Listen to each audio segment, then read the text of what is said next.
was, you know, it made a lot of headlines because the way a lot of media framed it, they framed it in such a way where it looked like the Trump admin was saying, you know, if you're trans or an anarchist, the government's going to come after you. That was not the case. The actual context of the actual statement within the document actually stated it is trans ideologies that are radicalized towards violence, or anarchist ideologies radicalized towards violence.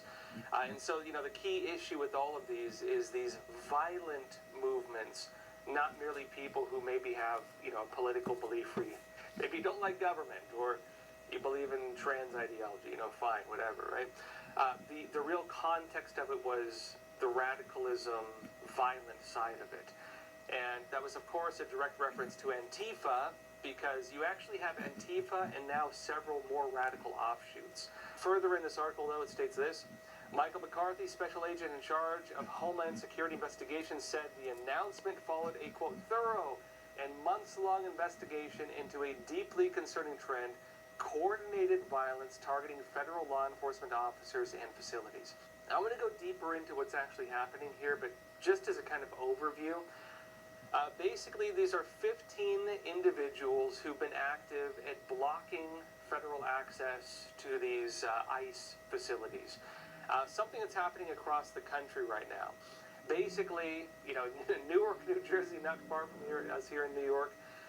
Newark, New Jersey, this has been a big issue. Police even being given stand-down orders, by the way. Letters came out, we talked about it recently. Police given stand-down orders by local officials. And what's happening across the country is Antifa members who tend to be kind of the foot soldiers. They're like the black shirts or brown shirts of this new, you know, radical political movement, right? They're the ones who go out and beat people, attack people, harass people, threaten people, like block federal officers and the whole nine yards. And, you know, for the most part, there's kind of a whole, like, left-wing machine that funds them, organizes training, everything. Even though they say it's like just an ideology, all of this is being exposed, right? Which I'll explain a bit more in a bit. This organization in Minneapolis was one of many across the country doing this. And what's interesting now is they were arrested for doing that. What they're being charged with is several different crimes.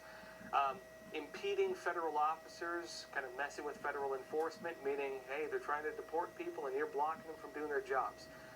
Blocking access to these facilities, something Antifa is doing across the country, not just in Minneapolis, meaning the charges you see in Minneapolis could easily, because they're federal charges, could easily be replicated across the United States. And the White House is talking about this too, I'll get to in a second. They're also making online threats. You had one guy actually posted a video of himself advocating for violence, even advocating for, you know, shooting people, which in other areas Antifa members actually have been criminally charged for, including shooting an ICE officer in the neck, for example. This guy was advocating for violence. He's being charged with, you know, interstate threats, because a lot of the more radical elements of Antifa actually travel between states.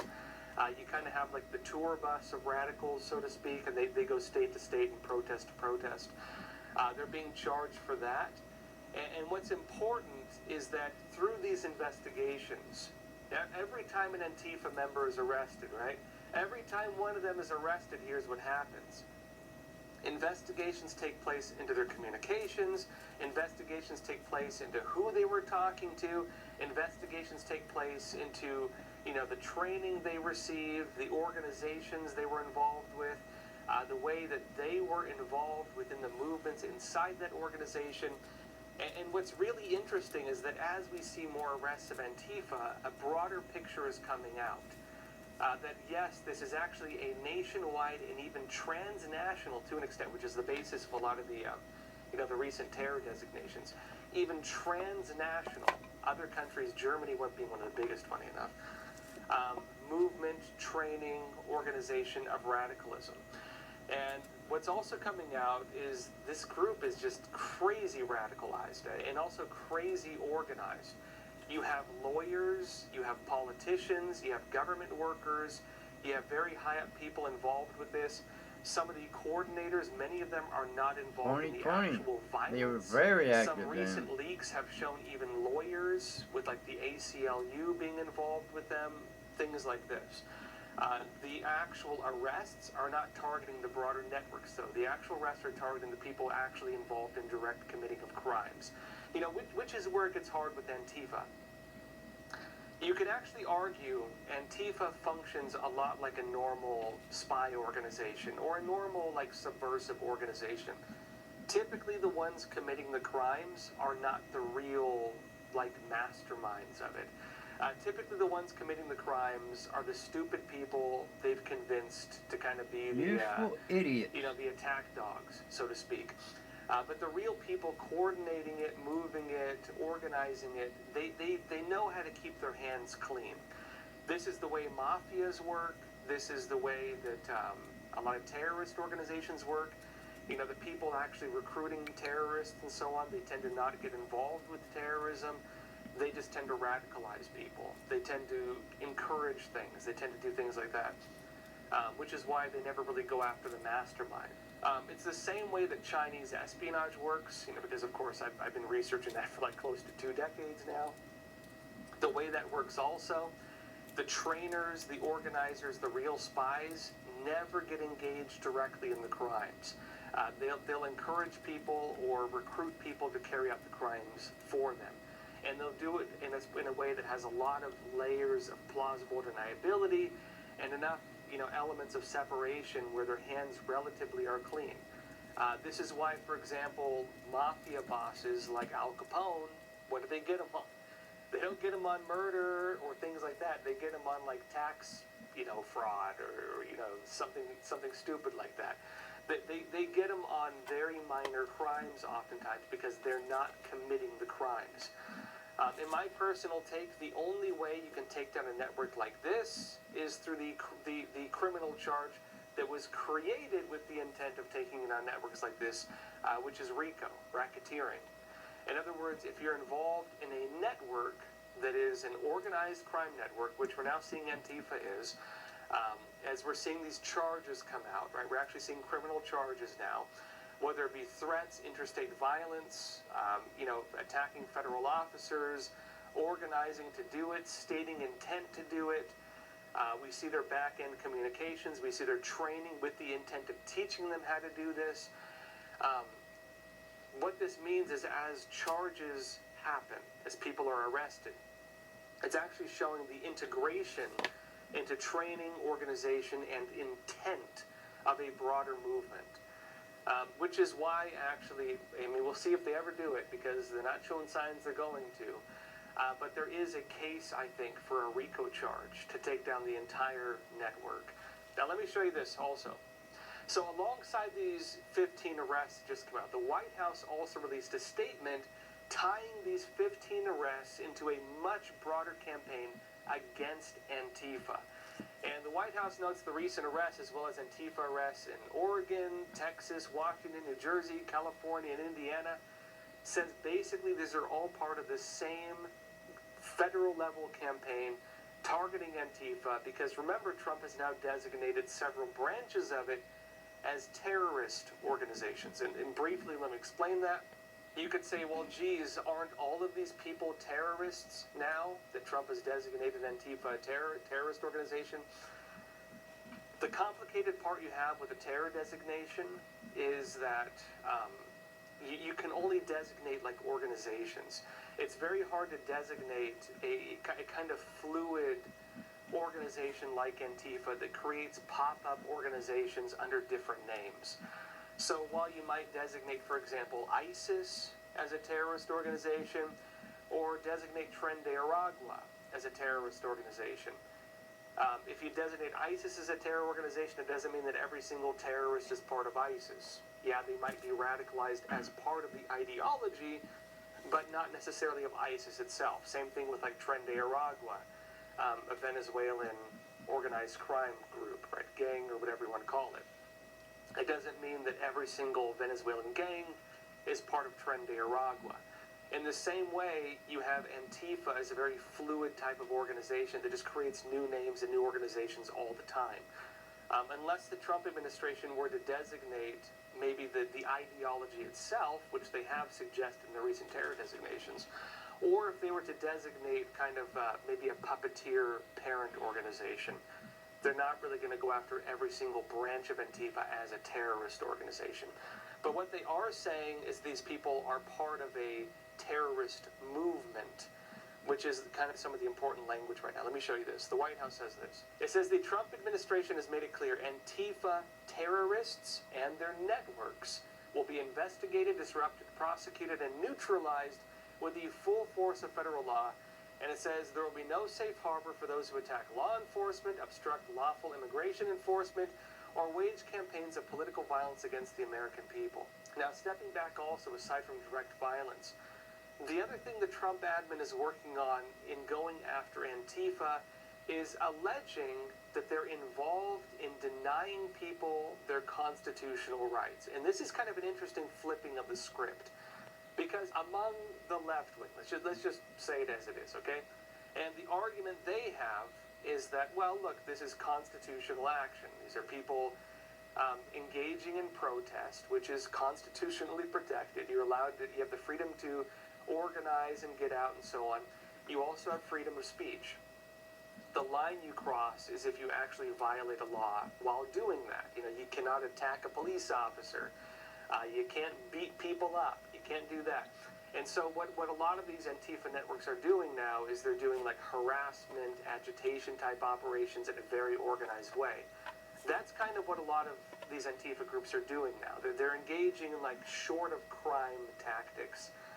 On the point of what they're doing though, where on the let's say, non-direct criminal side of it, the way the Trump admin is actually challenging these narratives, right, where you say, well, look, constitutional protected speech, constitutional protected gatherings, you can't say that's a crime. The way the Trump admin is framing it is actually interesting. We haven't really seen charges on this yet, but they are saying it behind the scenes. They're describing Antifa's actions as disruption or denial of rights. And this is interesting. So, denial of rights and obstructing federal authorities. So, they're preventing police from doing their job. They're interfering with arrests, which, you know, this is different from disrupting an official proceeding like the Jan 6s were charged with, which was a misuse of it, even according to the Supreme Court. It's a financial crime, but they misused it to go after people. But if a police officer is trying to arrest somebody and you jump in front of them and try to free the criminal, if a ICE officer is trying to arrest somebody and, you know, you step in front of their vehicle and try to block them, that's actually a crime. So interfering with law enforcement is a crime. So they're going after them on that.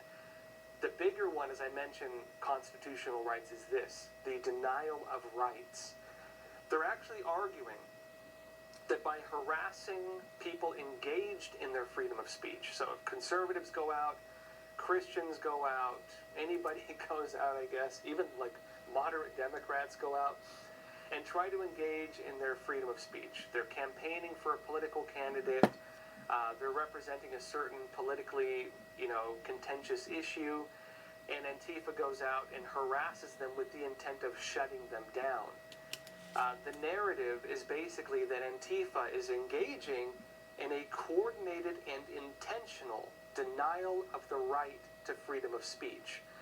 If Antifa goes out with the intent of shutting down a protest, with the intent of making people too afraid to engage in their constitutional rights, then that is the use of terrorism, and terrorism by definition is the use or threat of violence.